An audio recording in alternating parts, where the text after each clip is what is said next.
এটা রোডটা হচ্ছে গোহাটা থেকে, ত্রিশাল গোহাটা থেকে দূরদুরিয়া যাওয়ার যে রুটটা, এই রুটটা দিয়ে আমরা ভ্যানে চড়ে দূরদুরিয়া বাজারে যাচ্ছি। সেখানে কৃষকদের ফলন করা অনেক সবজি, বিভিন্ন ফল যেমন কলা, পেঁপে ইত্যাদি পাওয়া যায়। তাছাড়া জীবন্ত মাছও পাওয়া যায়, অনেক মাছও আনে অনেকে। আর সবচেয়ে ভালো যেটা, যে দুধ পাওয়া যায় তুলনামূলকভাবে এই ত্রিশাল বাজারের তুলনায় সস্তা এবং ভালো দুধ পাওয়া যায়। সেগুলো আনার জন্য যাচ্ছি। আর প্রাকৃতিক পরিবেশটা উপভোগ করব, এইটা একটা উদ্দেশ্য। রাস্তাটা যদিও সংস্কার করে খুব ভাঙ্গা, ভ্যানে যাচ্ছি তো দুদিকের প্রাকৃতিক পরিবেশ দেখতে দেখতে যাচ্ছি। ত্রিশালে মাছের জন্য বিখ্যাত, আপনারা অনেকেই জানেন। প্রচুর পাশি পুকুরগুলো দেখা যাচ্ছে, যে তারা মাছ চাষ করে। প্রত্যেকটা বাড়ির পাশে পাশে পুকুর আছে এবং মাছ চাষ করে প্রচুর। আর যদি আমি আবহাওয়ার কথা বলি, অত্যন্ত চমৎকার আবহাওয়া ত্রিশালের।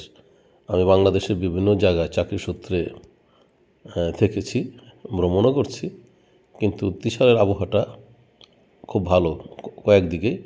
এটা একটা চমৎকারভাবে নাতিশীতোষ্ণ একটা অঞ্চল আর কি। আমি যখন ঢাকা যাই, গরমের দিনে যখন ঢাকা যাই, তখন ঢাকা থেকে যখন অনেক সময় বাসে বিকেলবেলা উঠে আসি, ঠিক ত্রিশালের আগ পর্যন্ত বেশ গরম। যেই ত্রিশাল সীমানায় ঢুকলাম, দেখি যে নির্মল বাতাস এবং খুব ঠান্ডা। গরমের দিনও মোটামুটি অত গরম লাগে না, একটা ভালো একটা শীতল শীতল ভাব থাকে। আরেকটা জিনিস, শীতের দিনে আবার প্রচুর কুয়াশা পড়ে ত্রিশালে। এটা আর একটা বৈশিষ্ট্য, যে অনেক সময় দেখি যে ভালুকা পর্যন্ত কোনো কুয়াশা নেই। যেই ত্রিশাল সীমানায় ঢুকলাম, এই দেখি যে কুয়াশা অন্ধকার হয়ে গেছে। এই সন্ধ্যা থেকে কুয়াশা পড়া শুরু হয়। সকাল 10টা পর্যন্ত প্রত্যেক দিন শীতের দিনে কুয়াশা থাকে, মাঝে মাঝে সারাদিনই কুয়াশা থাকে। তো আর প্রচুর বিভিন্ন রকমের গাছ আছে। প্রত্যেকটা বাড়ির কাছেই বিভিন্ন রকমের ফলজ গাছ প্লাস বিভিন্ন কাঠের গাছ আছে। তবে একটা জিনিস খুব অবাক লাগে, প্রচুর খেজুর গাছ আছে, কিন্তু কেউ খেজুরের রস পাতে না। এর কোনো কারণটা জানি না। এই যে দেখতে পাচ্ছেন প্রচুর খেজুর গাছ, একটি তো কোনো রসের জন্য হাঁড়ি পাতা হয় নাই। আজ কিন্তু ডিসেম্বরের মাসের 10 তারিখ, সব জায়গায় প্রচুর রস হচ্ছে। খেজুর রস একটা অত্যন্ত চমৎকার একটা সুপেয় পানীয়। এইটা কিন্তু অনেক স্বাদ এবং এত সুন্দর ঘ্রাণ। আমি যদি শরবত বা বিভিন্ন পানীয় জাতীয় কোনো খাবারের কথা বলি, বা জুস জাতীয়, এটা জুসও বলতে পারেন, এর থেকে সুস্বাদু আমার কাছে আর কোনো পানীয় মনে হয় না। এর যে ফ্লেভার, হালকা মিষ্টি, এত ভালো লাগে কল্পনা করা যায় না। যদিও নিপা ভাইরাসের জন্য আতঙ্কের কারণে অনেক সময় কাঁচা রস খাওয়া হয় না। তবে আমি একটা কাজ করি, দূরে থেকেও হলেও একটু দূরে গেলে পাওয়া যায় অনেক সময় রস, আমি আমার স্টাফ দিয়ে আনাই। তো তখন আমি পানি যেমন ফোটাই, 5-10 মিনিট ফোটাই, ঠিক ওই রকম রসটাকে 5-10 মিনিট ফোটাইয়া ঠান্ডা করে খাই। তাতেও খুব একটা ফ্লেভারের খুব একটা পরিবর্তন ঘটে না, বরঞ্চ একটু ঘনীভূত হয়ে আরেকটু মিষ্টি স্বাদ হয়ে যায়। আবার অনেক সময় আমি সেই মিষ্টির রস দিয়ে যতটা খাই, তারপর বাকিগুলো দিয়ে মিনিমাম 10 কেজি আনি, তো বাকিগুলো দিয়ে খেজুরের যে রস গুড় যেটা বলে, কোনে লাগে এটা জোলা গুড়, সেই গুড়টা এবং সেটা কত বছর যেগুলো। আচ্ছা, আর আমরা আমরা তো ট্যুরে গেছিলাম, অফিসের গাড়িটা ট্যুরে গেছে, চার সাথে দিয়ে খেতে। এটা হলো নরসিংদী। হ্যাঁ, উৎপাদের সাথে কখন করছে কি, ওটা ছিল শুক্রবার না, যে চমৎকার। এরকম বাজারের কোনো তো যে আমাদের যে প্রধান, সে আবার খুব নামাজি, কোনো মিষ্টি আমি হঠাৎ করে করছে কি, এটা দেখে বাড়িতে মসজিদ, ওই বাড়িতে যায় থামছে। থামার পরে অথবা নাইমা দেয় ওই বাড়ির ভিতরে এরকম প্যান্ডেল আয়োজন, অত্যন্ত সুস্বাদু লাগে। আমার বাড়ির মনে ছিল সেটা, তো দৌড়ে আইসাম বলে আমরা তো নামাজ পড়তেছি। গাছে পরে পড়ে না তো ওরাই নিয়ে নাম ভালো ভালো অনেক মোটামুটি দূর কম না। হ্যাঁ খাওয়াইছে তাহলে আরো জরিমানা দিয়েছি দেখা দিয়েছি না আমি যে নগদ টাকা দিয়ে বাস স্ট্যান্ড এখান থেকে 1,000 টাকা 5 কিলোমিটার দূর, 5 কিলোমিটার দূর, ভ্যানে প্রায় আধা ঘন্টার বেশি লাগছে যাইতে। না 7-8 বছর 8 বছর হবে কমপক্ষে না আমরা আমার কাছে দুধ ভালো নিতে লাগছে, আইছি যেহেতু প্রাকৃতিক পরিবেশে দেশি গরু ঘুরতে মাঝে মাঝে স্কুল দেশি সবজি টবজি যেটা কদিন ধরে গ্রামের বাইরে যাই না স্কুল ইউনিভার্সিটির ভিতরে থাকি পরে আর ত্রিশাল বাজারে তো বেশ সব কিছু আরো বছর পর এই তো আসা পড়ছে আমরা দরদরিয়া বাজারে। ঠিক এই পার্টটা হচ্ছে ত্রিশালের অংশ, আর এই ব্রিজের ওই পার্টটাই হলো দরদরিয়া বাজার, এবং সেটা কিন্তু ফুলবাড়িয়া থানার অংশ, ময়মনসিংহ জেলার ফুলবাড়িয়া থানার অংশ। একটা নদীটার নামটা জানি না আর কি। তো ওই পাড়েই তো আমার সাথে আমার মেয়ে গেছে, আমার স্ত্রীও গেছে। তো এই আমরা ইচ্ছা করে ব্রিজের পর নামলাম, ইচ্ছা করলে ওই পারে যে নামতে পারতাম, ব্রিজের মধ্যে উঠবো এই জন্য আর কি, মানে ছবি তুলবো সেই জন্য এখান থেকে নেমে হেঁটে হেঁটে বাজার দিকে যাচ্ছি আর কি। তো এখনও সেখানে আর কি আধুনিকতার ছোঁয়া অনেক কম। তো অনেকেই আমরা গেছি ওদের কাছে একটা না আনলাম আতঙ্ক আমার ওই যে ইয়ে আর কি, আগে থেকে আগন্তুক একটু দোকানপাট হয়েছিল বাজার লোকের কাছে। তো যাক আমরা গেলাম, আমি যাওয়ার বাজার পরে থেকে দেখে এখানে আসছি। তাজা প্রচুর শাকসবজি কিনলাম, শাক কিনছি, কলা কিনলাম, এগুলোর ভিডিও করি নাই কারণ এরা কী মনে করে। ওই দোকানে চা খেতাম আমি আগে লাউ, দুধ, তো কলাগুলো খুব ভালো পাই, এখন খাবো না, ওই আমরা যেটা বলি পদ্ধতি বাংলা কলা, ওইদিকে সবজির বাজারটা অত্যন্ত ওইদিকে স্বাদ ওই কলার, অনেক স্বাদ। এই লোকের কাছ থেকে, এই মুরব্বির কাছ থেকে দুধ কিনলাম। এখানকার একটা বৈশিষ্ট্য দেখলাম, যত বেশি বৃদ্ধ সে তত বেশি মিথ্যাবাদী আর কি। প্রচুর এদের মরার কোনো ভয় নাই। তারা, আমি আবার মুরব্বিদের একটু সম্মান করি, তাদের কথা রাখি। যখনই কোনো মুরব্বিদেরকে সম্মান করে তার কাছ থেকে কোনো কিছু ক্রয় করি, সেই জিনিসটা কখনই আমার অভিজ্ঞতায়, এই জন্য আমার স্ত্রীর সাথে অনেক সময় ঝগড়া হয়, আমার অভিজ্ঞতায় কখনো ভালো হয়নি। তার কাছ থেকে দুধ 6 কেজি কিনলাম, না সরি 5 কেজি কিনলাম, কিন্তু দুধটা সে যেভাবে লেকচার মারছে যে অনেক ভালো দুধ, আমরা সে 5 কেজি দুধের জাল দিতে দিতে 2.5 কেজি বানাইছি, তারপরেও কিন্তু দুধে কোনো সর পড়ে না এবং সেই লাল হয়ে গেছে দুধ। তারপরে দুধ একটু খেয়ে দেখলাম, সাধারণত দুধ ঘন হলে একটু মিষ্টি মিষ্টি লাগে, কিন্তু এটা দেখলাম যে কোনো মিষ্টি লাগে না। আমার ধারণা যে উনি হয়তো সেটা কিছু দুধের সাথে পানি এবং তার সাথে কিছু পাউডার মিশিয়ে নিয়ে আসছে আর কি। এই সুস্পষ্টভাবে সেটা আমার কাছে প্রমাণিত হয়েছে, কিন্তু দুধের কোনো স্বাদ ছিল না। তো ওনাকে কথা শোনাবার জন্য আমি আগামী হাটে আবার যাব, যে বলবো যে আপনার তো বয়স 80-র কাছাকাছি, মরার তো কোনো ভয় নেই মনে হয় আর কি। আপনাকে বিশ্বাস করে নিলাম, ঠকলাম মনে হলাম, তাই আমার কাছে তেমন কিছু নেই, অল্প করে টাকা, কিন্তু আপনি গুণাগার হইলেন, এটা আপনার জন্য আমার আফসোস লাগতেছে। কারণ মিথ্যাবাদীর থেকে বড় গুণাগার আর কোনো কিছুতে হতে পারে না। প্রতারক মিথ্যাবাদীর হলো এই পৃথিবীর সবচেয়ে বড় গুণাগার।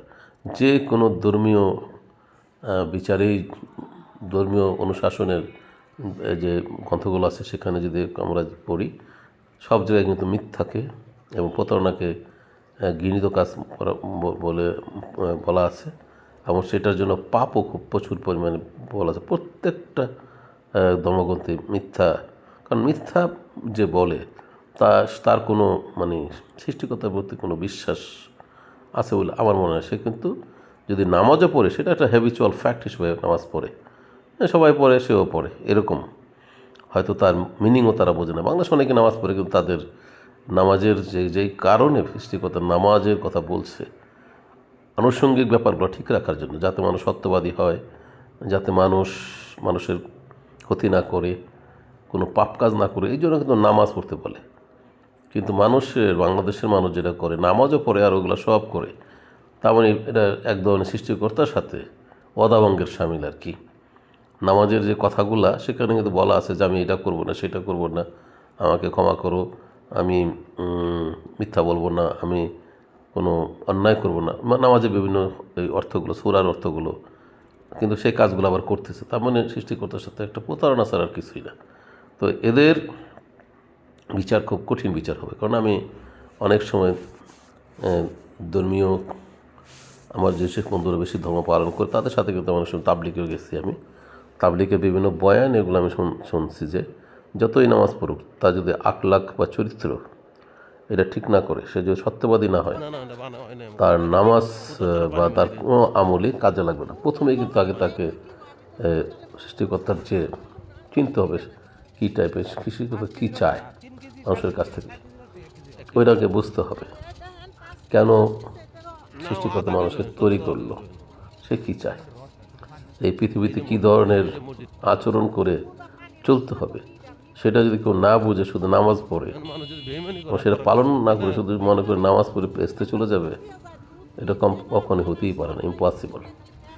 বিভিন্ন ধর্মীয় উদাহরণে বিভিন্ন গ্রন্থে বলা আছে যে শত নামাজ পড়লেও, আমি তো তাবলিগে শুনছি যে নামাজ পড়তে পড়তে তার দাগ হয়ে গেছে কপালে, হাঁটুতে, পায়ে, তারপরে তার ভিতরে ইমান ঠিক নেই, সে তার নামাজের কোনো কাজ হয় না। বললাম না গাছ আছে বহুত কাটে না বরং কোনো একজন ইমানদার মানুষ হয়তো সে জীবনে নামাজ কম পড়ছে, তাও সে অনেক সময় বেশি চলে যেতে পারে, এভাবে বলা আছে বিভিন্ন ধর্মীয় গ্রন্থে।